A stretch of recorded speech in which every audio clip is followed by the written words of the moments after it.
Hello friend, hair fit ફોરમાં આપનું સ્વાગત છે. કોમેન્ટ બોક્સ અને વોટ્સઅપ મેસેજમાં અને કોલિંગ આવે એમાં ઘણા લોકો ઇન્ક્વાયરી કરે છે કે અમારે હેર પેચ સિસ્ટમ લગાવી છે. તો અમે લોકો હેર પેચ સિસ્ટમની આખી માહિતી આપીએ કે ભાઈ હેર સિસ્ટમ આ રીતે લાગે, આટલી સાઇઝ હોય, સાઇઝ પ્રમાણે સ્ટાઇલ આવી રીતે કરી શકો. પછી એ લોકો એમ કે ભાઈ આવી બધી ઝંઝટ કરીએ તો પ્લાન્ટેશન કરાવીએ તો આ બધું કંઈ કરવું જ ન પડે. તો ખરેખર પ્લાન્ટેશન અને હેર પેચ સિસ્ટમની અંદર શું ફેર હોય એ આજે આ વિડીયોમાં પૂરેપૂરું તમને જાણકારી આપું. તો આ વિડીયો પૂરેપૂરો તમે એન્ડ સુધી જોજો. તો ખરેખર પ્લાન્ટેશન એવું છે કે એવા વ્યક્તિને થાય કે આગળની સાઈડ થોડા ખૂણા પડ્યા હોય કે વચ્ચે થોડા વયા ગયા હોય, એવી રીતે પ્લાન્ટેશન થઈ શકે. આખો એરિયો વયો ગયો હોય તો પ્લાન્ટેશન ન થઈ શકે.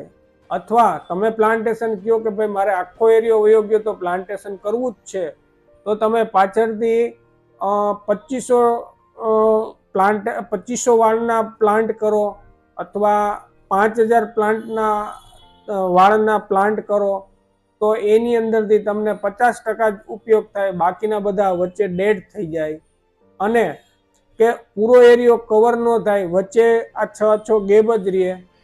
આવી રીતે આ પ્રોબ્લેમ થાય. અથવા જેને વાળ છે બધા અને આગળ નાના ખૂણા પડી ગયા હોય એમાં કરાવ્યું હોય તો એ 1 વર્ષ, 2 વર્ષ, 5 વર્ષ સુધી રહે. તો 5 વર્ષ સુધીમાં બાકીના જે વચ્ચેના વાળ જવાના છે એ જવાના જ છે. એવી રીતે આખો એરિયો ખાલી થઈ જાય.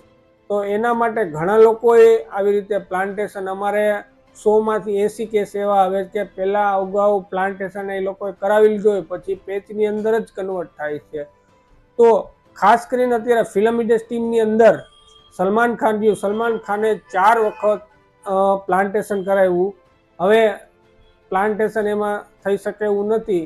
તો હવે એ સીધા આની અંદર જે હેર પેચ સિસ્ટમ છે એની અંદર જ પાછા કન્વર્ટ થયા છે.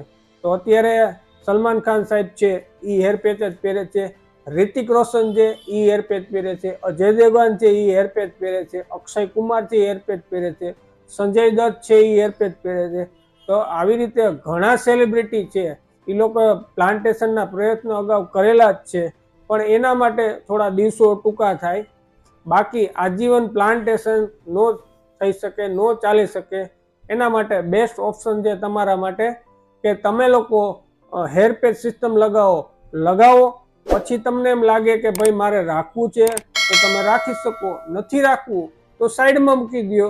પછી જ્યારે પાછું મન થાય પાછી સ્ટાઇલ કરો, પાછી લુક રીતે લ્યો. આવી રીતે થઈ શકે. પણ પ્લાન્ટેશન રહ્યું આજીવન નો રહે. પ્લાન્ટેશન કર્યું હોય ઈ વાળ જે ફિટ કર્યા હોય તો ઈ વાળ એમને રહેતા હોય તો બાકીના જે વાળ છે એ વાળ તો પાછા જતા જ રહેવાના છે. એટલે પ્લાન્ટેશન અને હેર પેચની આ ક્વેરી છે આખી. એટલે ઘણા લોકો કોમેન્ટ બોક્સમાં કહેતા હોય કે ભાઈ આ રીતે હોય, પણ ખરેખર આ જ રીતે હોય. તો બેસ્ટ ઓપ્શન છે તમારું hair patch system. Hair patch system લગાવો અને તમારું મન ચાહે જે હેરસ્ટાઈલ તમને કરવી હોય એ તમે કરી શકો. બાકી અમારે નીચે નંબર આપેલા છે, એની અંદર જાજી જે માહિતી જોતી હોય તો એની અંદર અમારો કોન્ટેક્ટ કરો. બાકી તમારે એમાં એડ્રેસ આપેલું છે, અમારા સ્ટુડિયો ઉપર આવી અને વિઝિટ કરો. અલગ અલગ પેચની ઘણી બધી વેરાયટી છે, વેરાયટી જોવો. તમારે લોંગ રાખવા હોય તો લોંગ, શોર્ટ રાખવો હોય તો શોર્ટ રાખી શકો. અને એની અંદર પ્રાઇઝમાં લો પ્રાઇસથી હાઈ પ્રાઇસ સુધીના ઘણા બધા પેચ છે. તો આવો મિત્રો. Thank you.